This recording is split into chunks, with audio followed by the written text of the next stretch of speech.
Hello and welcome to the Flipside. I'm your host, Dr. Michael Nichols. Today we're going to talk about a topic that, while not controversial, I don't think is controversial in some respects.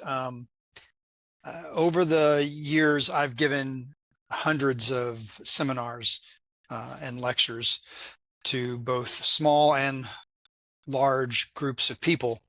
And when I talk about this one particular topic, invariably there are going to be one or more than one people who will ask the same basic question. So the topic is supplementation and whether or not you should use supplementation. Who needs to use supplementation? Why should we use supplements? So in the midst of a seminar, invariably, like I said, someone is going to stand up and ask this particular question, and that is, why should I use supplements?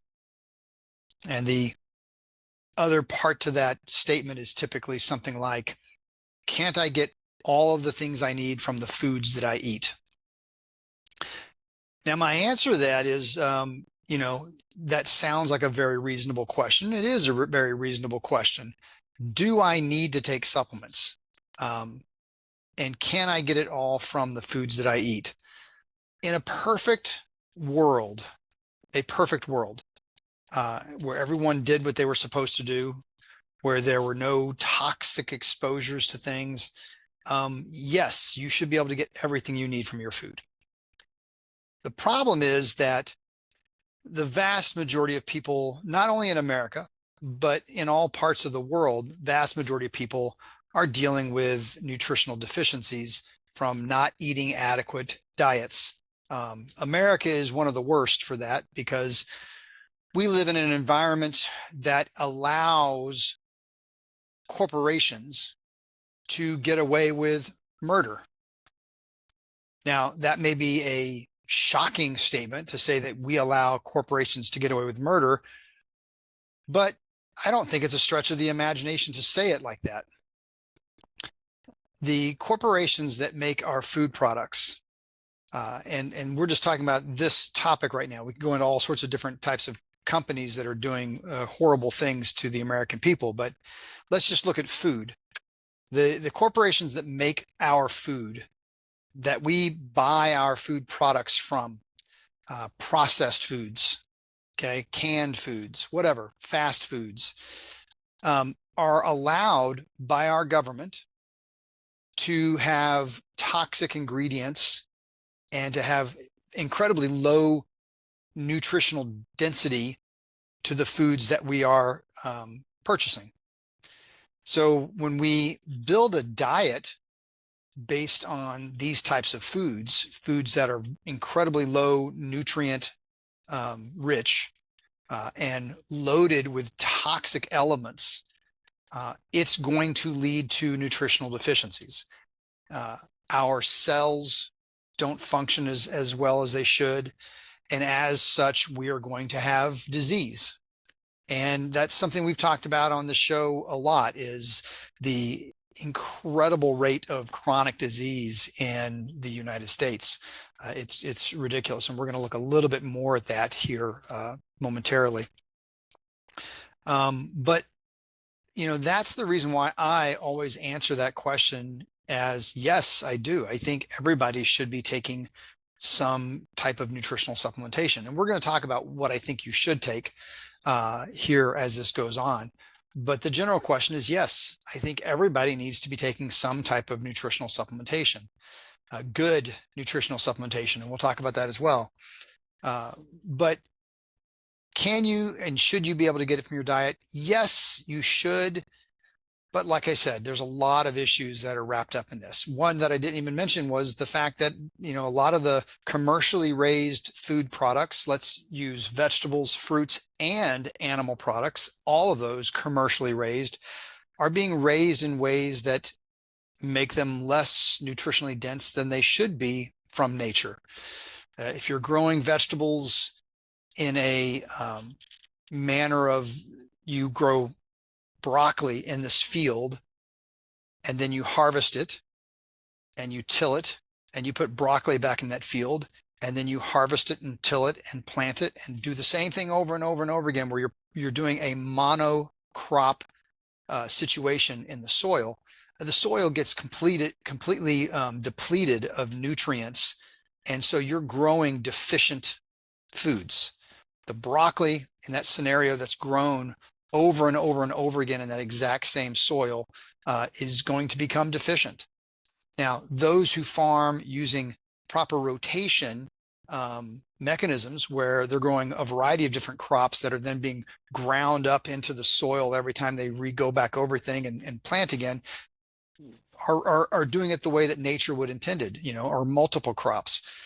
So they're, with that and pesticides and antibiotics and hormones and conventional feed and GMO products in our animals that we eat, we're consuming foods that are not as nutritionally dense and rich as they should be.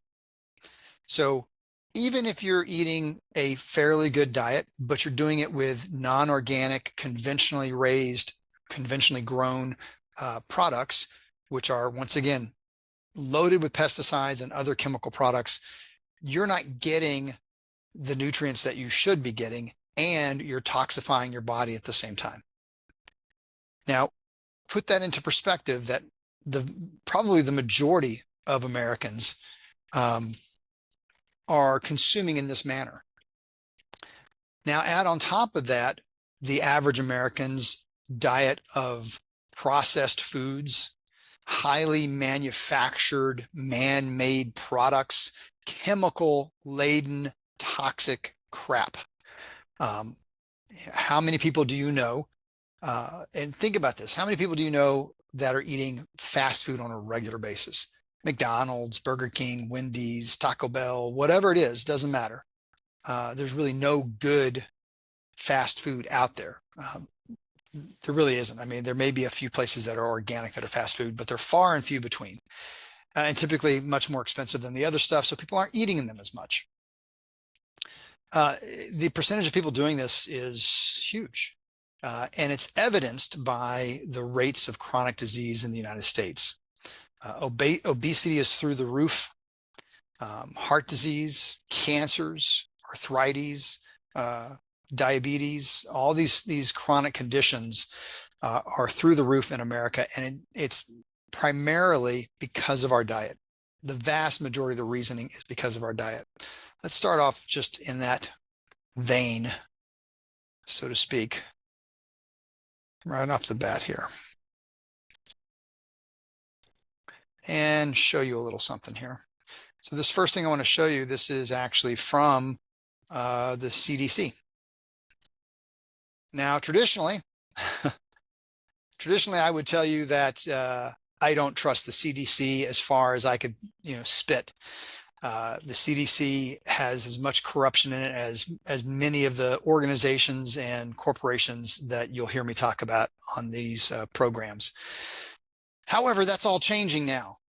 Go Maha, right?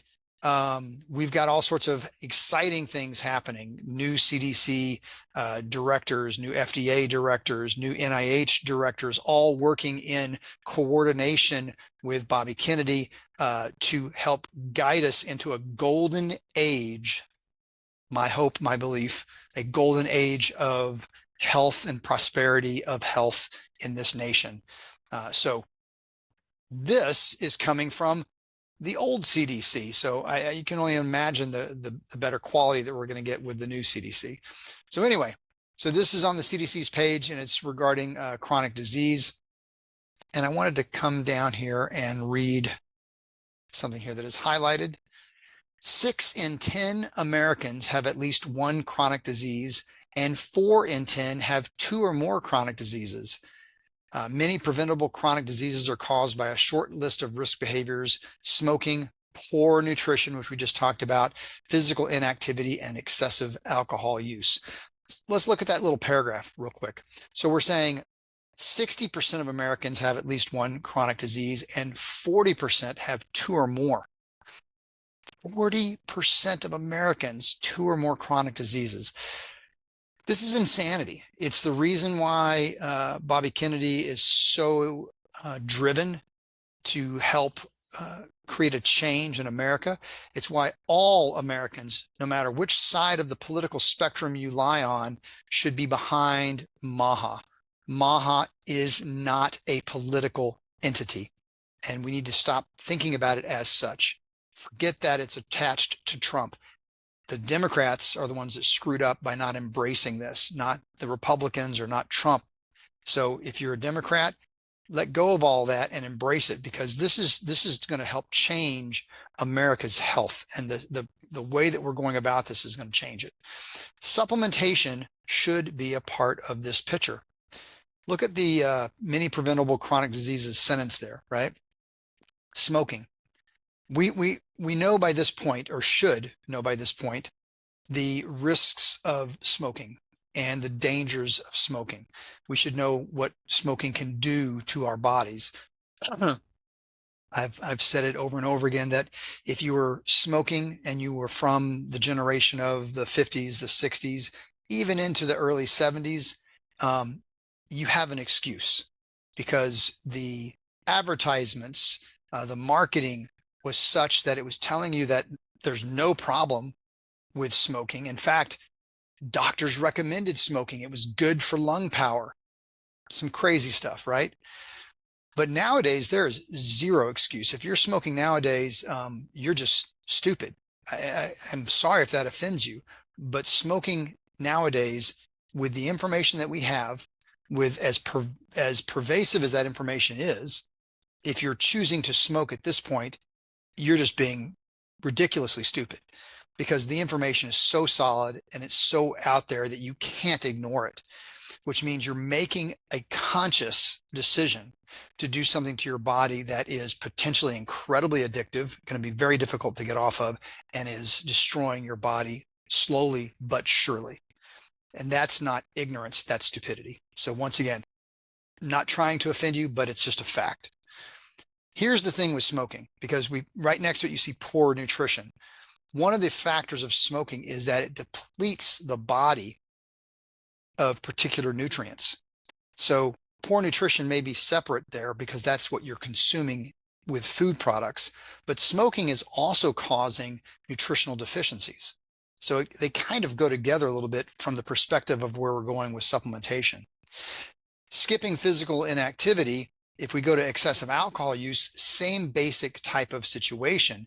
The usage of excessive alcohol is also putting stress on the body that is not only damaging parts of the body, most particularly the liver, but it's also, once again, depleting the body of nutrients and harming the cell's ability to utilize nutrients and be healthy. So the smoking, the poor nutrition, and the excessive alcohol use, all three out of those four things they said, in some way at least, link towards your body's nutritional deficiencies. So that's a big thing there. I'm going to go ahead, since we're here, I'll just click out of that, and that'll show us this one here. I couldn't get a PDF of this, which normally I like to do that so I can highlight stuff to show you. This one would not allow me to do that, unfortunately. Risk of deficiency in multiple concurrent micronutrients in children and adults in the United States. So I'll need to thumb through this a little bit here. Here in the abstract, if we look down towards the bottom of it here, and I'll highlight that there, individuals consuming an adequate diet. Okay, so catch this at the beginning. Individuals consuming an adequate diet based on the estimated average requirement had a lower risk of any deficiency, 16%, than those with an inadequate diet, which was 57%.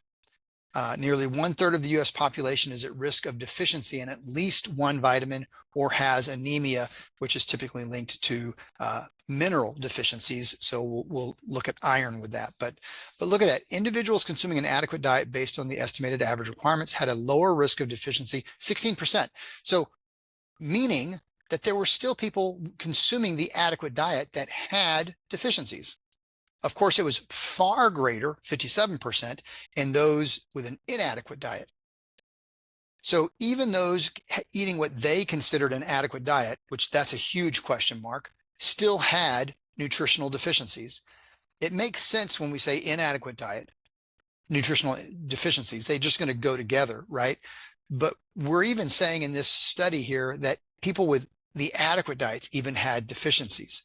And so I wanted to point that out because it's a factor in what we're talking about. But even with this, and I'll get out of this for a second. What constitutes an adequate diet? Now that's the big mystery, right? When we talk nutrition, nutrition is one of the most confusing topics for most people, and probably one of the most frustrating, because when you're talking nutrition, you're going to have dozens of opinions regarding what the best diet should be. And most often those opinions are going to clash, right? You need to be a vegetarian. No, you need to eat more red meat. No, you just need to eat fish. It needs to be Mediterranean. No, it needs to be paleo. No, it needs to be, right?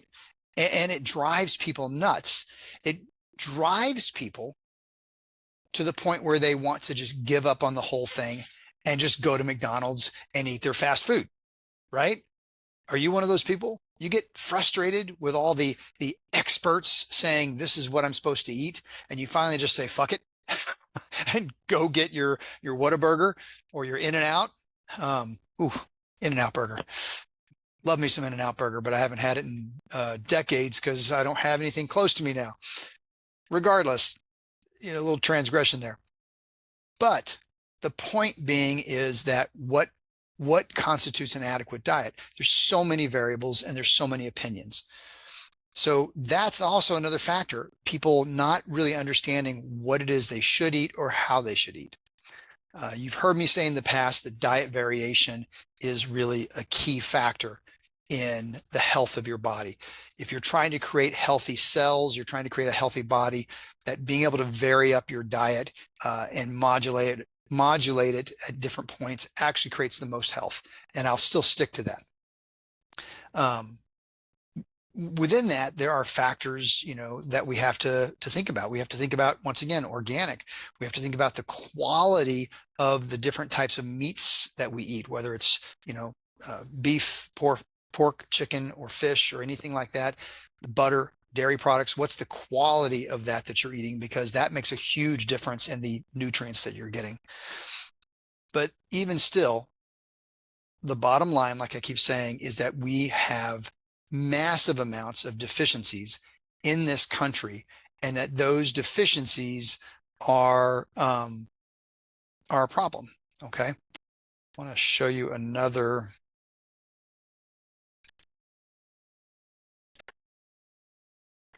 thing here. I can get it to pull up here. There we go. All right. Still in the same vein. So this paper here from International Journal of Food Sciences, health benefits of micronutrients, vitamins and minerals, and their associated deficiency diseases, a systematic review.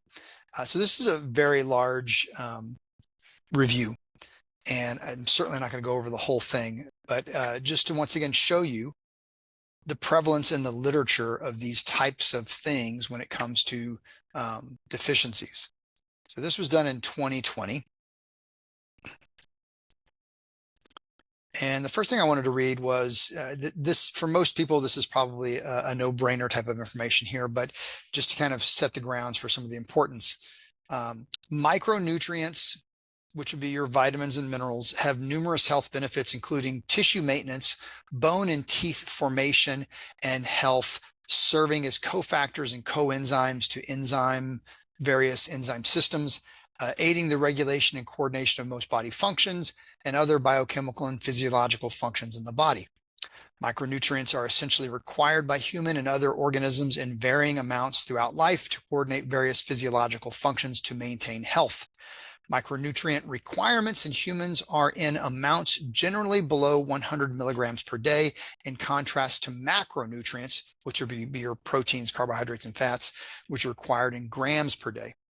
Now, why did I read that? A couple of reasons. One, I read that because I wanted to show you, them talking about the importance of micronutrients. When we talk about the foods that we eat, really and we talk about supplements, vitamins and minerals are going to be the main thing we talk about with vitamin supplements, right? I also wanted to show you this comment here about micronutrient requirements. It says in amounts generally below 100 milligrams per day. Understand that the recommended daily allowances, recommendations for supplementations, the science behind those is not the best science. The original recommendations, which started, I don't know, 100 years ago or what have you, those were based off of white males. Okay, there were no African Americans or Hispanics or Asians or whatever in these original recommendations. It was based off of white males and of a set age group. And the other thing was it was based off of very limited knowledge. Now we have altered these recommendations over the decades. They have changed, but not by a whole lot. The original recommendations for these vitamins and mineral nutrients have not shifted dramatically over the course of the past, 50 to 80 years. It's been very small things. It takes forever for them to make any types of real shifts into the recommendations, to go from vitamin D, where it was, 200 to 400 IUs a day, to increase it up to 600 to 800 IUs a day, took forever for them to come to that conclusion, even though the science around it was really suggesting that the recommendations are far too low. And then when they came out with the recommendations and they increased it, most scientists and nutritionists and functional medicine doctors, et cetera, were saying, well, even those are still too low. And so the idea that there is in this research right here saying this is the amount that we recommend for that, most people who deal with vitamins, mineral, nutrients, talking about nutrition, functional medicine doctors especially, will tell you that the government's amounts that they say are safe are way low. They're very, very underestimated as far as what we really need for health. And so that's an important thing to consider, is that a lot of the information that may say you don't need supplements or that supplements are dangerous or bad is coming from these dosages, okay? Now there was something else here. I forget where it was. So I'm just going to skim down and see what else I highlighted here. Like I said, it's a big paper. Most of it is pretty basic. And here we go, micronutrient deficiencies. Micronutrient deficiencies affect over 2 billion individuals of all ages in both industrialized and developing countries. They are the cause of many diseases, exacerbate others, and are known for having an important impact on global health. Micronutrient deficiencies are linked with 10% of all deaths in children and are therefore of distinctive concern to individuals involved excuse me, with child welfare and care. I'm just going to get out of that one. I'm not going to get out of that right now, but I will get out of this.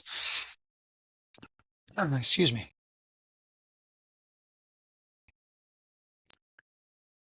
Once again, just to point out those deficiencies. So these deficiencies are known. Now, another little curveball with the deficiencies. When Western medical, we've talked about this philosophically. There's the more Eastern or alternative way of looking at things, the more vitalistic way of looking at things. And then there's the Western medical mechanistic way of looking at things. And from that Western medical model, we get these very set numbers, which are not necessarily really scientific or realistic or actionable. And we have from that, we have tests that are made, blood tests typically, to say, okay, well, let's see if this person is within the range that we consider to be healthy. Now, I'll give you an example of that. If we looked at vitamin D levels, the majority of the blood tests for vitamin D are going to look at rates between 30 and 90 nanograms. And they're going to look at this in the blood and they're going to say, okay, well, if you're within that range, if you're at 30 or if you're at 90, if you're within that range, you're good. And then that's it. You're done. As long as you fall within that range, you are healthy. However, functional medicine, functional nutrition approaches are vastly different from that. We look at what is optimal. What is an optimal point for you to be in? If you are at, let's say, 35 nanograms, the average Western medical mindset would look at that and say, oh, your vitamin D levels are fine. And then they would just walk out the door. For one, insurance only allows them to be in the room for less than 15 minutes with you anyway. They can barely going to talk to you. And most of them don't even have a good nutritional background, so they don't even really understand. The amount of nutritional education that the basic Western medical doctor gets in school is incredibly small. Ask any Western medical doctor how many hours of actual nutrition education they got, and it's going to be incredibly small. So their understanding of that is understandably low. But to say that you are fine because you're at 35 out of a range of 30 to 90, you're okay, is not accurate. That would put you at the very, very low range. And while you may not have diseases that are going to be popping out readily because of this low amount, you're going to be within the healthy range, right? You are going to have dysfunction in your body because of that. Your immune system may not function quite as well. You may not be pulling in the calcium into your body because of the levels of vitamin D, et cetera. There's going to be aspects to your health that are being affected because the levels are not optimal. Yes, they're within range, but they're not optimal. And that's an important distinction as well. One mindset says it doesn't matter where you are within that range, here or here, as long as you're in the range, you're healthy. The other mindset says no, there's an optimal, and that's really where you need to be. All right. Now, I wanted to show you another aspect of this. One of the things that we talk about with supplements, or I should say that I get as far as questions with supplements, are always like, well, I hear that taking supplements can be dangerous. And, we really don't know what the health benefits are. And, I read this article yesterday that said I'm going to get liver damage and lots of stuff like that. And maybe you're one of those people, you hear these things. The sensationalist media, which is most of the media, I don't know about you. I have to assume that many of you are on the same wavelength as I am when it comes to this. I am so over the legacy media. I don't watch anything off the legacy media anymore. They've shown far too many times over and over and over again that they do not care about truth. They do not care about actual reporting of news or information or researching information, really getting to the core, the root of what the information is. All they want to do is either A, listen to whoever's paying for them to say what they're going to say, which could be the government or corporations who are paying for their advertising, like the pharmaceutical companies, or they just want to do something sensationalist because they want to boost ratings. It doesn't matter if it's true. It doesn't matter if there's a grain of truth and the rest of it is speculation and hyperbole. They don't care. Okay. And so I hope that you have wisened up to that aspect of the legacy media. But let's look at an example of that. Let's look at an example of that. Here we go. All right. Am I sharing the screen here? I can't tell if I'm sharing the screen. Let's hope that I am. Yeah, here we go. All right, now we're sharing the screen. Computer difficulties. All right. So this was an article. It was an editorial, so not a research article, but an editorial in the Annals of Internal Medicine. Now, I saw this editorial being quoted in a news article. Now, I could not get the news article to come up because it was on, I forget which one it was now. It was on one of the papers that has a paywall, and I couldn't get the article to come up. Okay, but they were quoting this as something where, hey, okay, we're going to quote this and make some kind of sensationalist comment about wasting money on vitamins and minerals. Okay. And this is the thing that they do. So this was an editorial, had nothing to do with research per se. And yes, there were MDs in here. There's 1, 2, 3, 4 MDs, okay, in here. And so, people with pedigrees, right? They've got their degrees, and their whole premise was that if you're spending money on vitamins and mineral supplements, you're wasting your money, that there's no benefit to that, okay? But I wanted to show 2 things. I wanted to show you that. And then if you go down under comments and look at the very first comment, here we have an MD, neurology and pain management of the Palm Beaches. So this is a neurologist, pain management specialist. And Irvin Mason, this person wrote in here, says the authors totally disregarded the best and most comprehensive study to date, which they quote here, and then go on to say, I liked what they said here.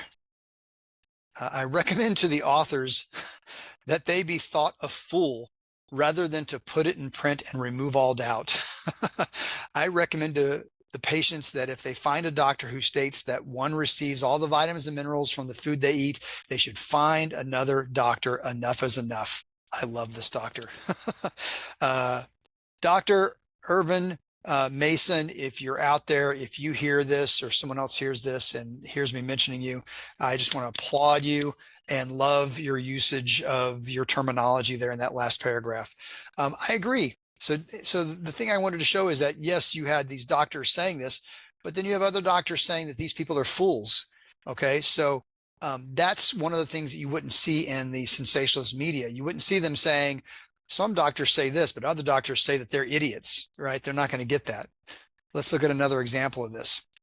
Now, this just came out April 2025. So this just came out just a few days ago. Consumer Alert, New York Department of State's Division of Consumer Protection warns consumers to take precautions when purchasing vitamins and dietary supplements. Oh my God, could you get more sensationalist? I mean, seriously, Consumer Alert, Consumer Protection Agency is warning consumers to take precautions.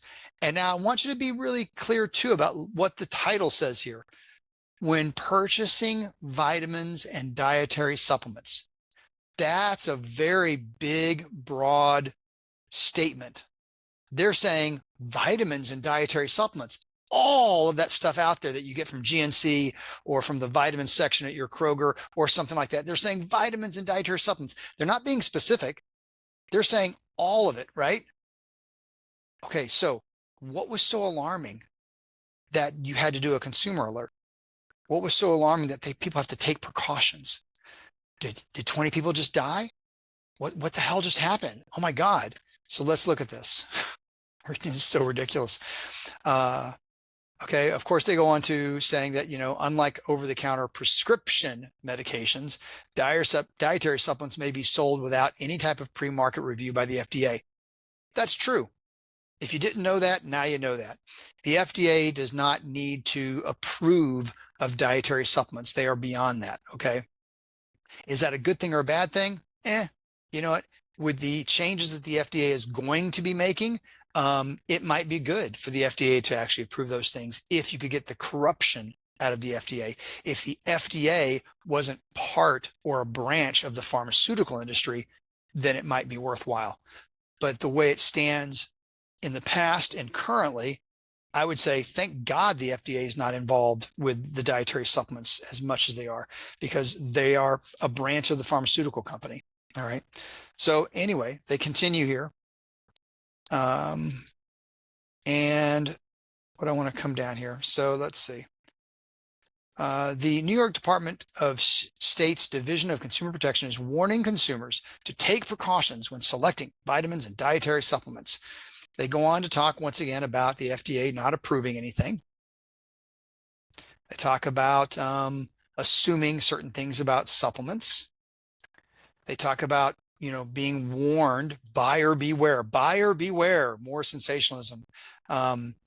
That once again, dietary supplements are not part of the FDA consumer, whatever, protection, whatever, and that there could be harmful ingredients, fake supplements, deceptive advertising. Okay, just follow along here. They talk about risks associated with some of these trends. But once again, there's nothing in here about anybody who's actually been hurt or harmed here recently to call this to any kind of attention. And then they give tips. And that's it. That's it. All of this sensationalist, crazy BS, consumer alert, warning the consumers, take precautions. All vitamins and dietary supplements are lumped into this as a warning. But then when you read through the entire thing, warning for what? The only thing in there that they're really warning you about is that the FDA doesn't do the same type of standards with supplements as they do with other types of things like pharmaceuticals, which, by the way, FDA approves pharmaceuticals all the time that eventually go on to kill hundreds of thousands. Think of Vioxx, okay? Hundreds of thousands of people dying from an FDA approved product. So take that in consideration when you see that. But that's this whole thing. This whole sensationalist, alarming thing had to do with just telling you that the FDA doesn't go through the same, approval process. Why? Why the hell would that even be anywhere near there? Maybe, and this is just speculation, total speculation, maybe it's because Robert F. Kennedy says he takes supplements all the time. Maybe it's because Robert F. Kennedy Jr. has control of HHS now. Maybe it's because we have a new FDA head who believes in what Robert F. Kennedy Jr. is doing. Maybe it's all a bunch of maybes. But why else are they doing that? Why else are they sensationalizing this crazy thing? Because there's going to be people out there, probably most of the people that are still wearing masks because they're scared of getting COVID, that are going to read this and, oh my God, I better throw all of my supplements away and I better not take any supplements because there's a consumer alert. Crazy. Absolutely flipping crazy. Let's continue. All right. Now, here is another article. This is in Medical News Today. I don't know if anybody of you out there ever, look at Medical News Today, but this is a news source for medical information. And this was a article that, let me show you the date on here. It's probably going to be at the very bottom of this.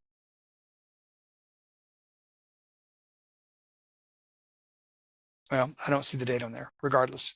This was in current news because I was looking up current news to show you guys. So in this news article, 6 popular herbal supplements linked to potential liver risks. That sounds scary. Once again, 6 popular herbal supplements linked to potential liver risks. Oh my God. Okay. So this is really scary. Okay. So once again, we go through here.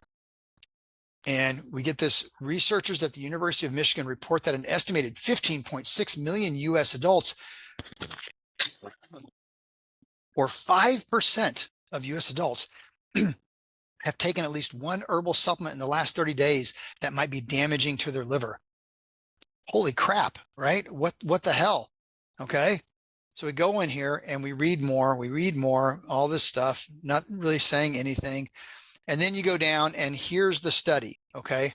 So I want to then click out of that and I'm going to show you the study. This is the study that they're getting their information from. This is the study that is causing all that alarm. Okay. Oh my. Okay. We're going to have liver damage. You better freaking watch out. Okay. And so here it is. And so this was done. This will give me the actual date because this will tell me the date of the study. This was 2024. So like I said, this just came out in August. Estimated exposure to 6 potentially hepatotoxic botanicals in the US adults. Right off the bat, even if you're one of these people who likes to read the headlines of a research article and then not even read the research article itself and make your sensationalist headlines, okay, which is what so many of these media personalities do, there's nothing in that headline that should be sensationalist. Estimated, okay, first word there, estimated exposure. It's not even the exposure, it's the estimated exposure to 6 potentially hepatotoxic botanicals. So potentially hepatotoxic, estimated exposures. We have to take that with a grain of salt immediately with this research. Now, I did read the whole thing, and I want to bring it down here to show you. I'm wondering, did I have this one?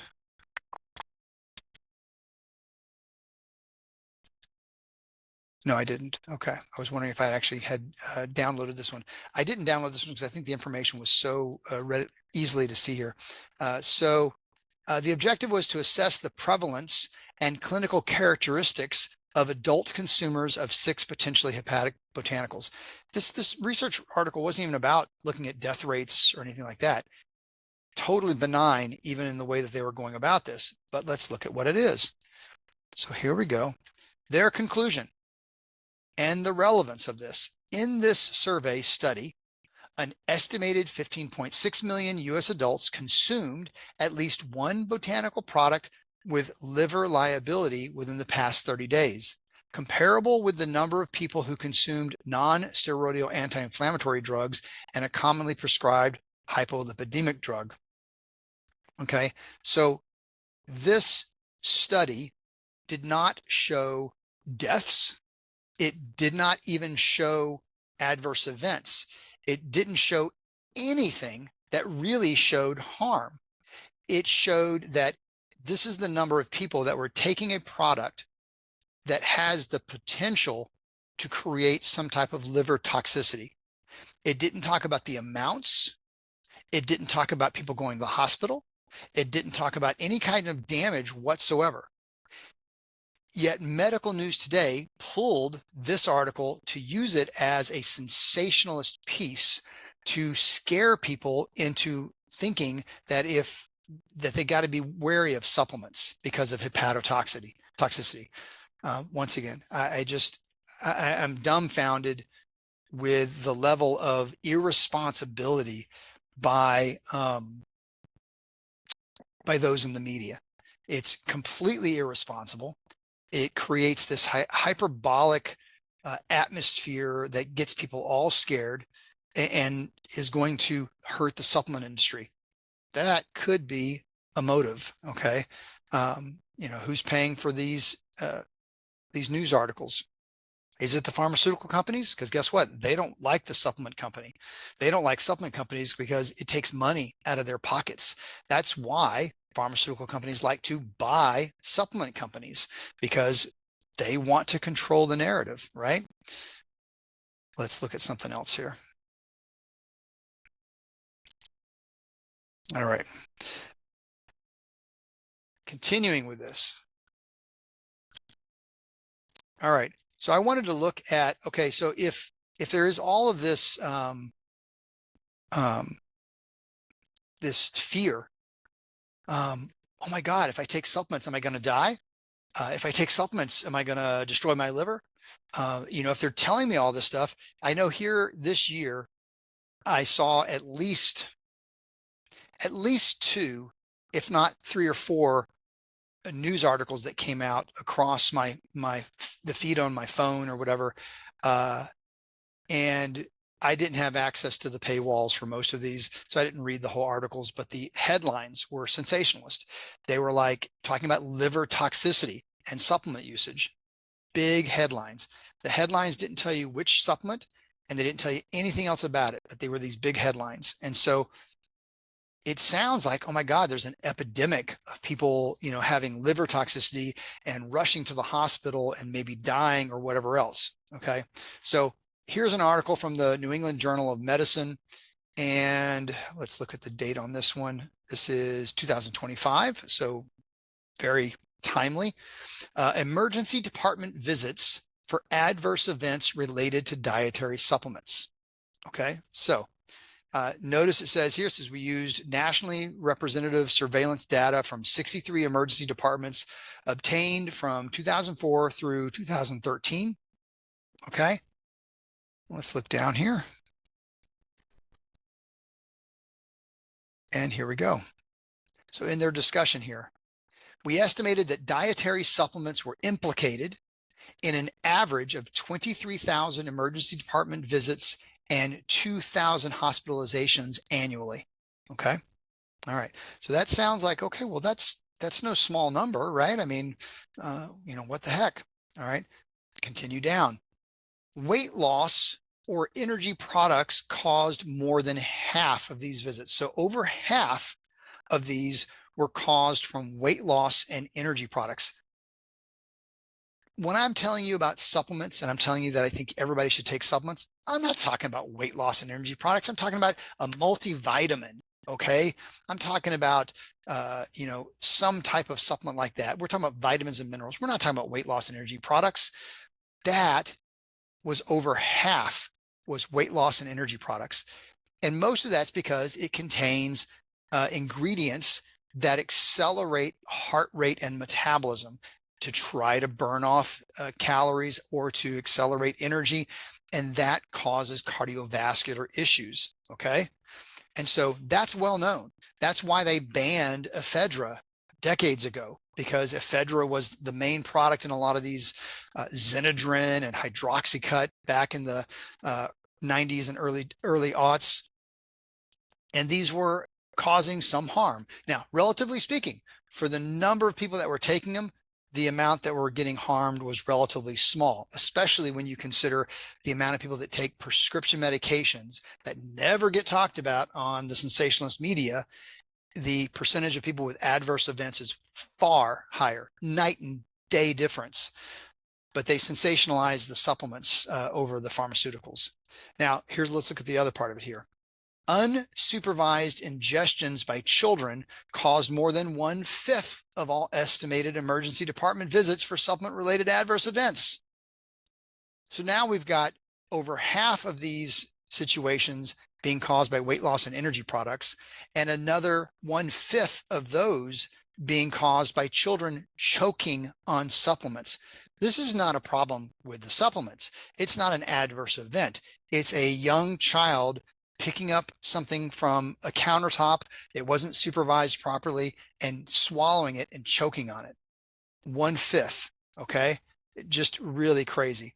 And the last part here, among older adults, swallowing problems cause nearly 40% of emergency department visits for supplement-related adverse events, meaning that it was an old person who choked on a pill because it was too big.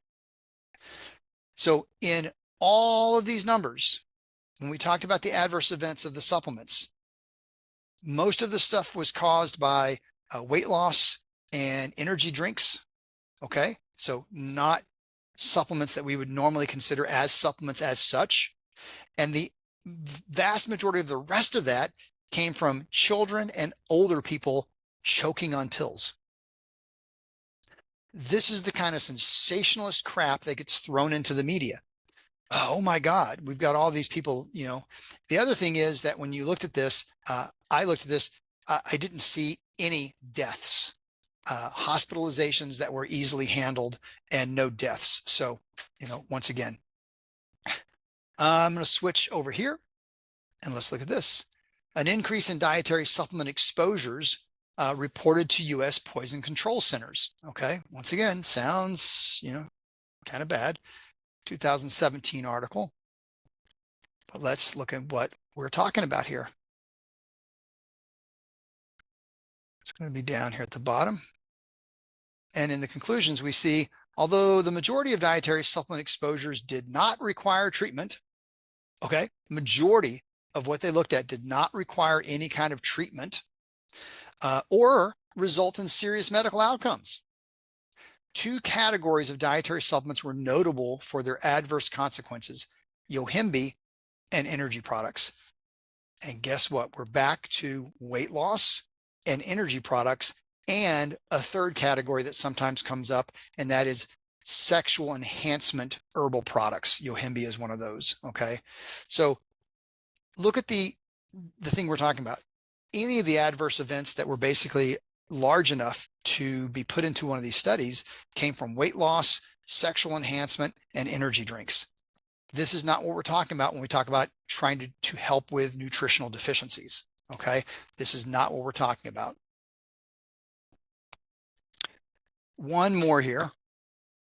Now, this is, I forget where this came from. Maybe it says it at the bottom. Well, oftentimes it will. It's a chapter excerpted from The Benefits of Nutritional Supplements, 4th edition, 2012, from the Council for Responsible Nutrition. Okay.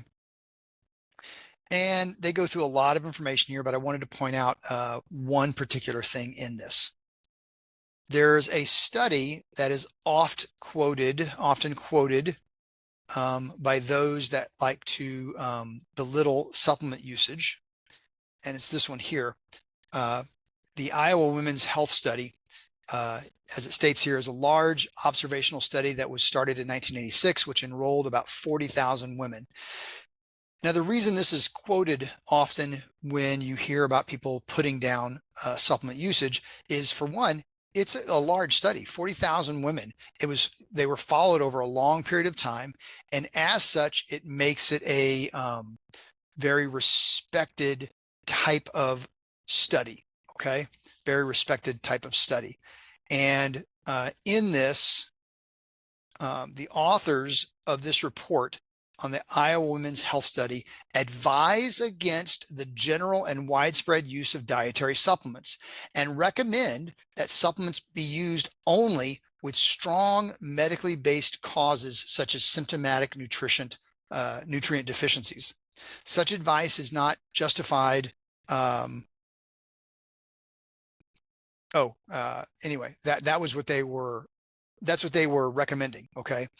However, in a report on this study, okay, the people that were doing this report stated this. They said that such advice from the people that did the Iowa Women's Study is not justified by their weak and highly confounded findings and is inconsistent with the current public health emphasis on the need for people to actively take responsibility for their own health, including the pursuit of healthy lifestyles.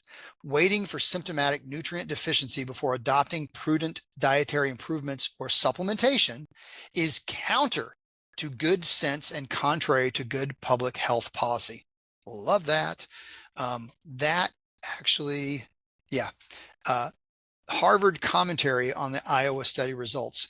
Researchers at Harvard School of Public Health have carefully considered the report on the Iowa Women's Health Study and have concluded that it contains major flaws. So that's what I wanted to point out there, because that is often used as a weapon against. Okay, I just got myself into a loop here. I'm going to get out of that. Let me get out of that. It's often used as a weapon to say, yes, but this study did this. This goes back to what I've also said throughout this entire process, this journey of ours, is that you have to be careful with research. I, as always, say I love research. I love looking at research. I think research is important. I think it's valuable. I think it informs us and it gives us information to help make us smarter and to give us better choices to make in our lives. But there's a deep-seated evil, if you will, underbelly to research, where companies, corporations, etc., industry can buy research to say whatever they want it to say, or can have research done and then pick and choose the words they want to use and put out a press release. And as you've seen already, the legacy media doesn't give a rat's behind about really doing their due diligence with research when it comes to this. Their sponsors for all their commercials give them an article and say, this is what we want you to report on. And they just report on it. They don't do their due diligence. They don't look at who funded the research. They don't look at whether or not the methods, results, and conclusions really come together in a way that makes sense. They don't look at other past research that counteracts this. They just take this from their paid sponsors and they give you their sensationalist information, and then that's it. They don't do anything else. So it's really quite ridiculous. It really is. All right, so let's look at the other side of that coin.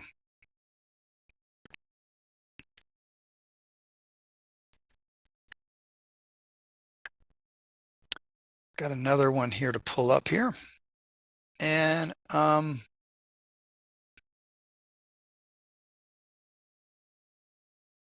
think, let me make sure.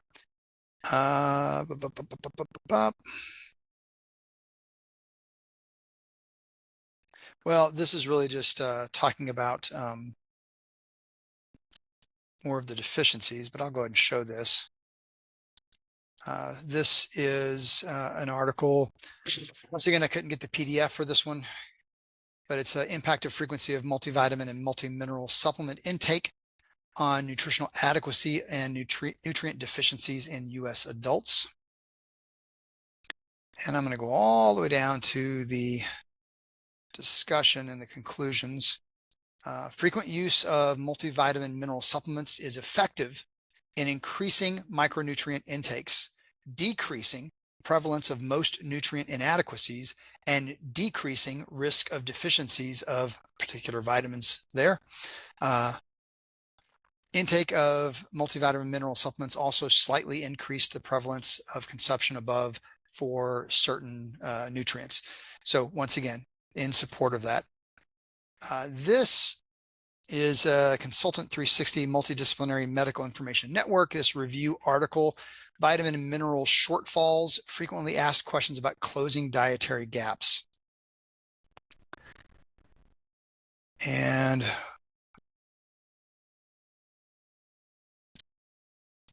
let me look at what I was trying to find here for you.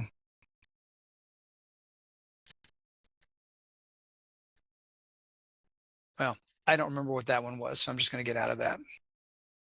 All right. Don't remember what I was supposed to show you there, so we'll move on.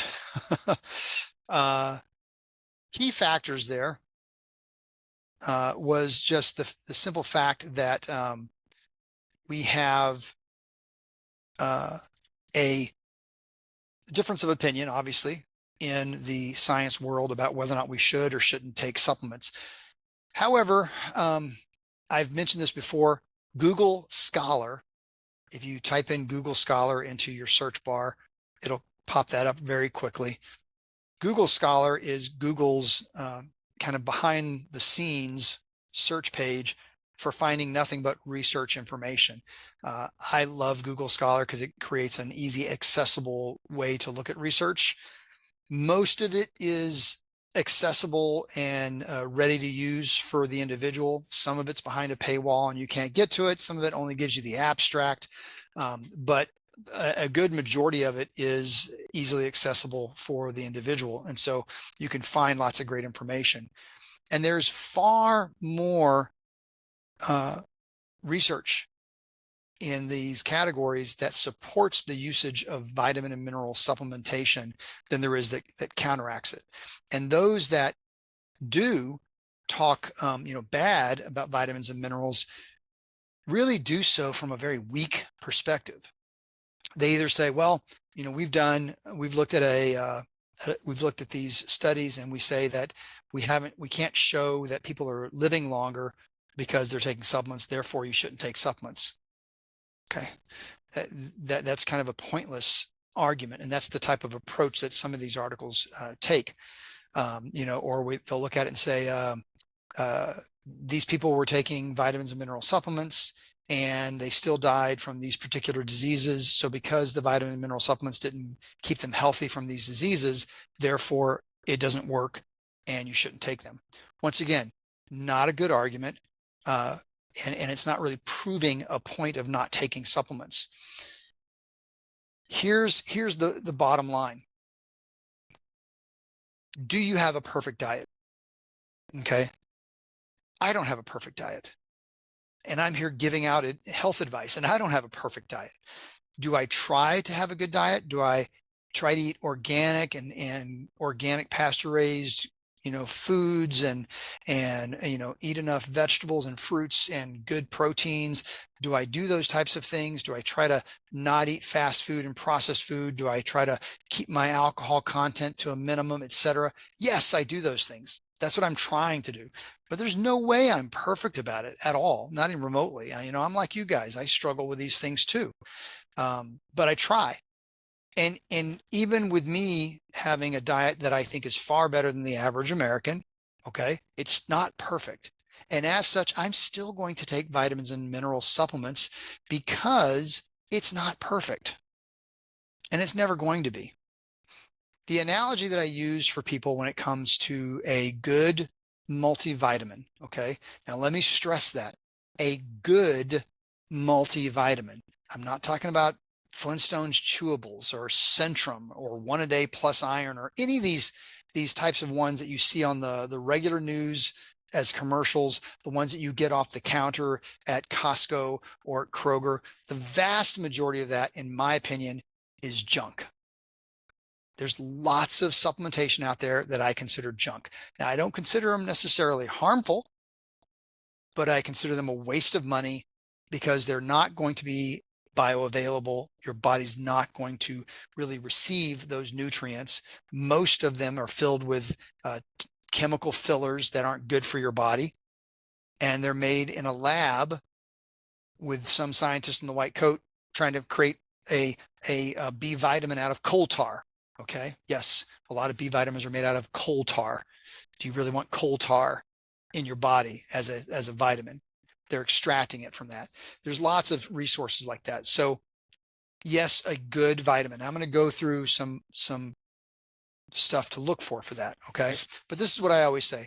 When I'm creating a nutritional program for someone, for whatever reason, maybe the person's coming to me and they have endocrine issues or they have digestive issues or they have anxiety or whatever it is, they're coming to me with certain symptoms.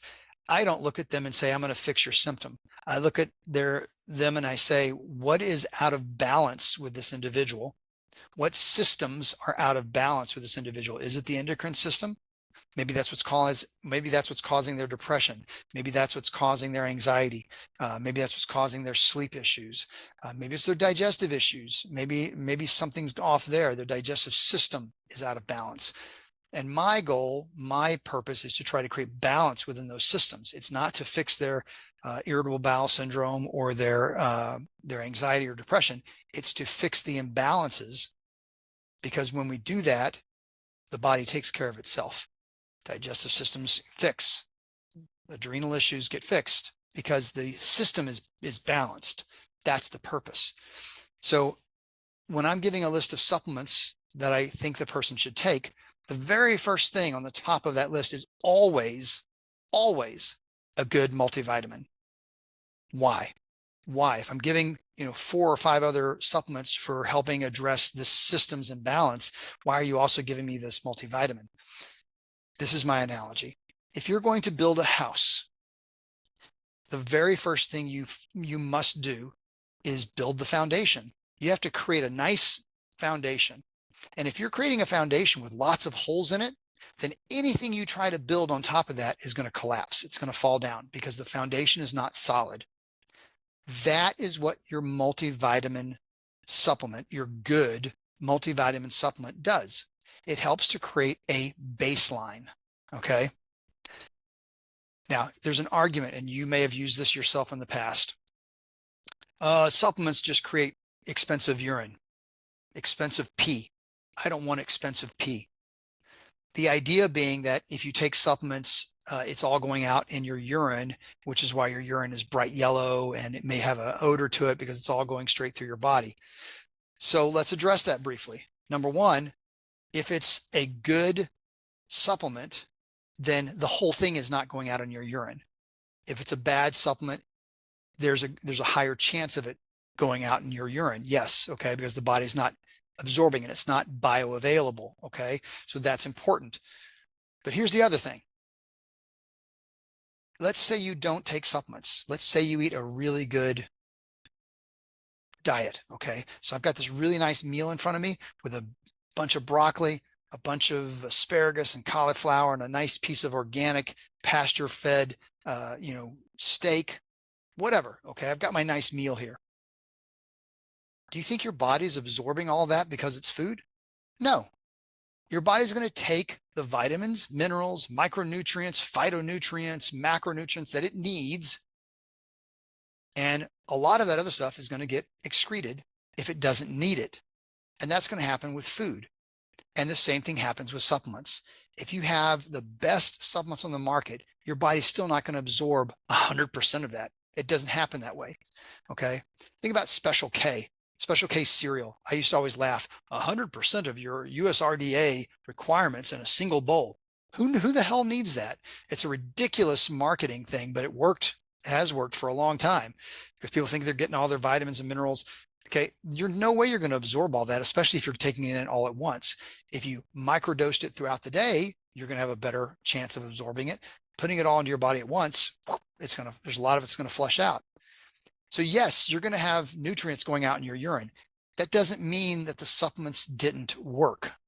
Okay. It means your body, you put that multivitamin in, okay. It goes into your body, dissolves, goes into your blood. Your body's cells are going to take what it needs from what you've given it to use. But what is not used and what is not needed in that moment when you put it in or over the time period that it lasts in your body, a lot of it's going to get excreted because your body doesn't need it. Okay. And that's perfectly normal. That's perfectly healthy. And there's not a problem with that. All right. So no, you're not going to absorb everything, but the better the supplement, the better the absorption. And you know going into it that I'm not taking this because I want 100% maximum absorption of everything that I take. You're taking this with the knowledge that your body's going to get what it needs to help create that foundation. And then I can build from that. Okay. And if you're not taking other supplements to try to help balance or correct a specific problem, then the rest of what you're building on there is coming from your nutrition. Okay. So your vegetables and your fruits and all your good meats and all the things that are making your healthy diet are then the structure you build on top of that. But having a foundation is really important. So the number one, the minimum thing that I recommend for every single person, there's no exceptions, is a good multivitamin because it creates the base. Now, from that, you can add all sorts of different things for all sorts of different reasons and all sorts of different problems and things that you want to work on and correct. But that multivitamin is your base. Okay.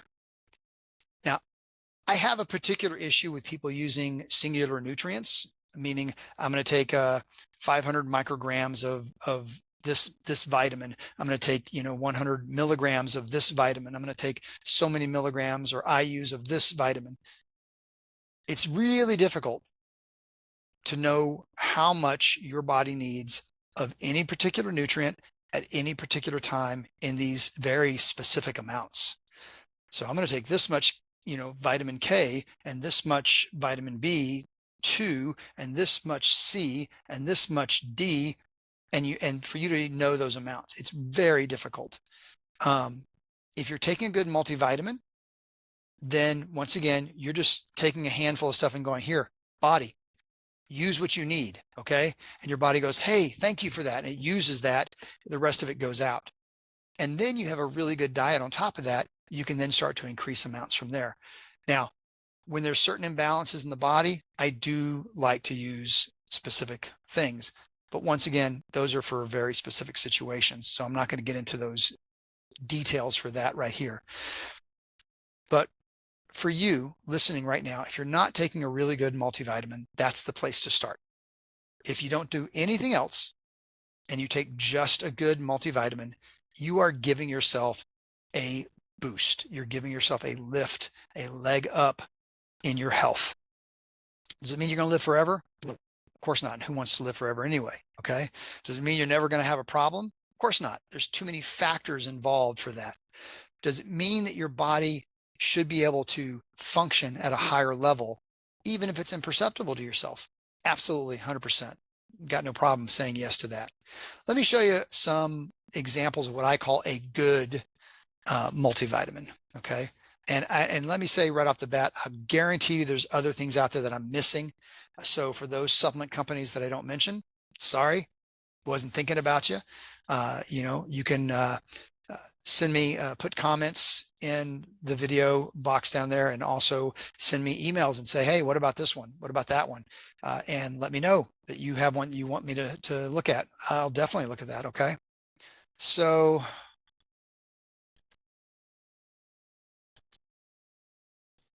all right.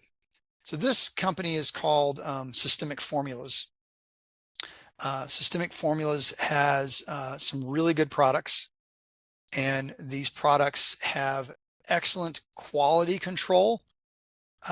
When I'm looking at a supplement company, I'm looking at a lot of things.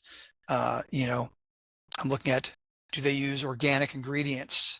Do they keep the toxic materials out of their products? Is there good bioavailability of the nutrients for your body? Do they combine ingredients to create a synergistic effect in the body? People take vitamin D all by itself, but remember, vitamin D is part of the fat soluble family, and really A, D, E, and K work best when they're used in a synergistic way. And so you get a better effect on the body when all of those fat soluble vitamins are available. It's just one of many examples, but so this is one place you can look at for multivitamins. Okay. So I'm not going to go looking for their multivitamin, but this is Systemic Formulas. That's one. Another one that I think is an excellent quality product is this company here, Earth First Organic. Earth First Organic is very similar to me to my favorite vitamin company, which I'll get to last. But they're very similar. I just found out about Earth First not that long ago. And from my initial looking into this company, I have been very impressed with the quality of their product. Very impressed. Now, Earth First, you should be able to get pretty easily. You go here on their website, you can buy it. It's not a big deal. My favorite company, which I'm saving for last, is more difficult to get a hold of. So this may be a better choice for many people. And they have, of course, multivitamins. Okay. So there's their prenatal multi, but they have multivitamins. So you can go through here and look, men's multi, etc., and reasonably priced. If you are looking at supplements from Costco or your local supermarket, and you're comparing them and you're saying, well, I can get something for much cheaper over there. You probably can, but I will tell you that quality wise, that's the problem. You want to get a really good quality multivitamin. If you're going to go to the extra effort of eating clean, trying to get toxins and crap out of your regular diet, eating organic, etc., why should your supplement be any different? Your supplement should be reflective of the rest of that, right? So you want to be able to get those toxins out of your supplements as well. So Earth First is a good company from everything that I've seen so far with them. So very happy with that. This is one you can find in most supermarkets. That's Garden of Life. Now, Garden of Life has lots of products, and they do have multivitamins, which I don't have pulled up here, but that's fine. I'm going to give you a caveat, though, with Garden of Life, and that is this. Garden of Life, when it was owned by, I'm going to totally forget his name now, Reuben Jordan. I'm forgetting his name. Reuben, I think was his last name. When it was owned by the original owner, it was a fantastic product, very good product. It was then purchased, I think, in 2017 or 18 by Nestle. Now, anytime you have a large company like Nestle or Coca-Cola or any of these large companies buying up these healthy products, I lose faith. I lose faith in whether or not this company is still going to be keeping the standards that they did with their original owners. So I'm not saying this is a bad product. I'm saying two things. Number one, I don't like supporting Nestle. And number two, I question whether or not its quality is still like it was when it was first created. The original creator of this supplement has moved on and is making other supplements, which are amazing. So I'm not putting down his original product. What I'm saying is, since Nestle purchased it, is it still a good product? I don't know, but that's out there too. And so that's not necessarily a bad choice. So saving best for last, and let me put best in quotes, is a standard process. Standard process has been around since like 1925. They use organic, whole food, synergistic, bioavailable foods. I love Standard Process. I've been using their products for 30 years, 35 years, maybe longer. So yeah, maybe 35 years or longer. And I've gotten excellent results with patients. These are not the only products that I use. There are other products. Dr. Pompa, Pompa, if you ever look that up, Dr. Pompa has some excellent products, but he does not have a multivitamin, okay? Dr. Pompa's products actually come from the person who created Garden of Life originally. It's their relationship. Those are some fantastic products. They got some mushroom-based products that are just crazy good. We'll go into that at a different time. But when it comes to multivitamins, Standard Process has a product called Catalin. It's an excellent product. They even have one that's Catalin GF, which is gluten-free if you have sensitivities. And it's a organic whole food multivitamin. So essentially it's food in a pill, and your body recognizes it as such. And so therefore you're getting a good quality product. So that's something I really love. Here's the problem with Standard Process. And it's not a problem per se, but it's a problem for you as the consumer. To get Standard Process products, you are supposed to go through a practitioner, a doctor, okay? Someone like myself has an account. You have to have a relationship with me, and then I can recommend the products for you. As such, when it comes to doctor recommended products, these are one of the most recommended products by chiropractors and functional medicine doctors probably on the planet. So getting them may be the difficult part, but if you can get access to Catalin, maybe in the area that you live, you can actually look up on their website, trying to find someone who sells their products, and you can go and buy it from that person. Excellent product. Okay, so Standard Process is probably my favorite. This one here, Earth's First Organic, looks excellent. It looks very similar to Standard Process, so that's another option as well. So you've got some choices there. Okay, and like I said, I guarantee you there are products that I missed. There's a lot of products out there. The majority of products that are out there, I'm not a fan of. The ones that you buy in most of your stores, I think are usually pretty much garbage. Too many toxic fillers, too many poor baseline starting point for their nutrients. And so, you've got to be careful about what you buy.